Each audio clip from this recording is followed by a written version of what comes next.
Caleb Sweet Hands Plant, looking to go 10-0 September 22nd in Bethlehem, Pennsylvania on Fox Sports 1. Hope everybody can tune in. I've been working hard, trying to put on for the city, Nashville, coming straight out of, you know what I'm saying, been doing the road work, strength and conditioning, training, everything. Been putting it all together to put on a good show for the city and the nation, so I hope you guys are able to tune in. All right, very cool. Caleb, talk about your experience last month helping out with the NBC Sports Network show, sneaking in some TV time. Definitely. You got all of, what, 2-3 minutes on the show? Yeah. No, it was a great honor. You know, I'm blessed to be a part with Al and love what he's doing for the sport. Free boxing for all. So, yeah, it was a great opportunity. It's always good to get national exposure on television. My first PBC show, but not my first televised fight. So just looking to build off that and keep rolling. Yeah, I was going to say, your first televised fight actually made the ESPN highlight reel. It was one of the last ESPN2 Friday Night Fight telecasts. You made the year's best knockouts. What did that mean to you to get that kind of shine early in your career? Oh, I mean, it was definitely a blessing. We worked just as hard for that camp as we do all the others. We had a great, successful night. It was a great show.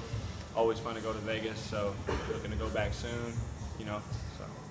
All right, I know your opponent is yet to be announced, but what can fans expect on September 22nd? Same as always, for us to just go in slick, try to finesse, stay composed, work our jab and box and make adjustments from there. If we hurt them early, then we're going to jump on them and get them out of there. If not, we're going to be in shape to go 6, 8, 10, 12 rounds, whatever. All right. I know a few fans that are saying, you're starting to, come into your own as a fighter. Fans like, oh man, I wish I could be you. And you told them, said, in order to be you, they got to walk in your shoes. Can you kind of explain that a little bit? Yeah, definitely. I love to inspire people. That's what I want to do. It's not just about me. I want to inspire others to say, oh, if he can do it, I can do it.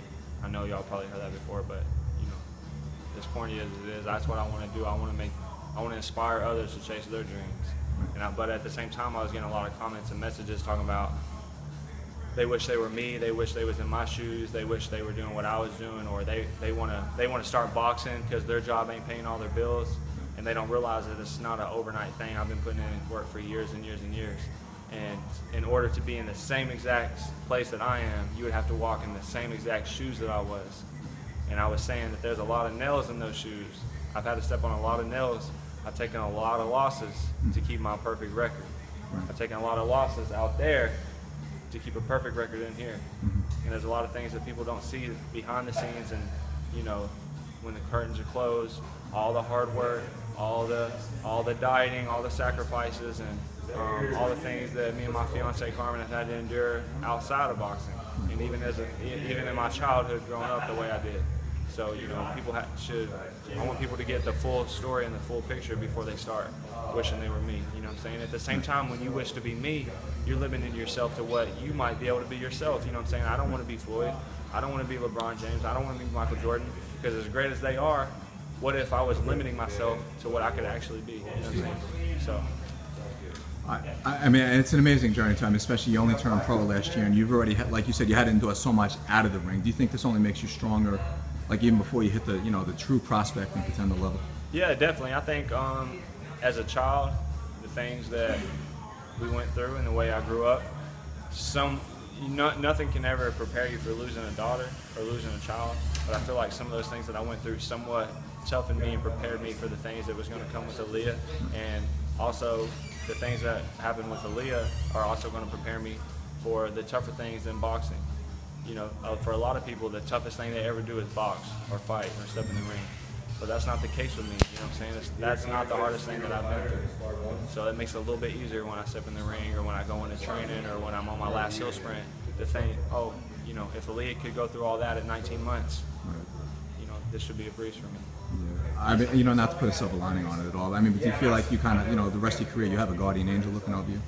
Oh, definitely. I mean, I know she's looking down on us, me and Carmen, and keeping a close eye on me and her, and making sure I'm staying in line, behaving and stuff. So, yeah, definitely. I think about her every day, almost all day.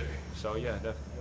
Okay. Just talk about the kind of, I don't want to say it's a full revival in Nashville. I mean, but we were talking about it earlier. You definitely have a lot more help as far as sparring goes than what used to be out here. Just a town littered with club fighters. I mean, what does it mean if boxing's on the rise, and even in Nashville, it's starting to pick up again? So. Yeah, definitely. I mean, growing up, it was pretty stale. You know what I'm saying? But since I've signed with Al and you know, I've been doing well. It also seems like there's been kind of like you said, a revival in some of boxing, and I want to help bring to the city what I didn't have for these younger people growing up, like my friend TA, like Miguel, you know, and I already have some spotlight on them before it's even their time.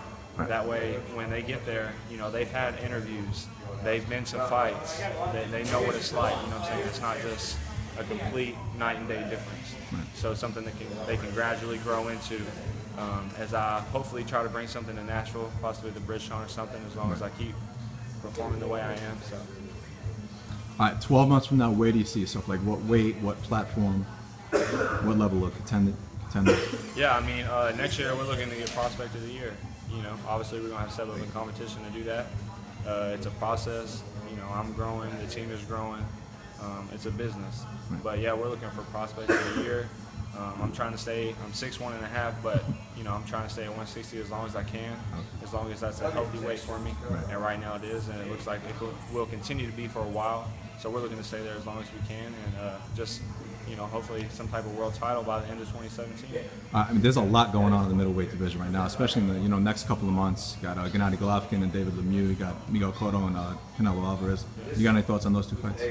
Oh, they're great for the sport. All four great fighters. You know, I'm looking to be on their level one day, so they better watch out. No, but you know, much respect to those guys. They're doing their thing. They pay their dues. They're living the dream. That's what I'm trying to get to. That's why I work as hard as I work every day. That's why I'm staying focused and dedicated, because that's been the goal since I was, you know, knee high. So, but yeah, those are great fights for the sports. You know, everybody needs to tune into both of those fights, because those are both going to be action-packed, I think. And I got kind of a two-part question for you. Just talk about the difference Al Haymon has made in your career, and just about the PBC movement in general. Definitely, I think the PBC movement is wonderful for boxing. I mean, just like the old days, bringing it back to network TV, where fans can kind of connect with these fighters in the early stages of the career and watch them grow as a fighter, just like the people around us. They'll be able to watch us, you know, go from where I am now to the prospect level, to hopefully the world championship level, and then Hall of Fame level, and so on and so forth. So I think it's, you know, great for the fans to be able to follow these fighters on the way up.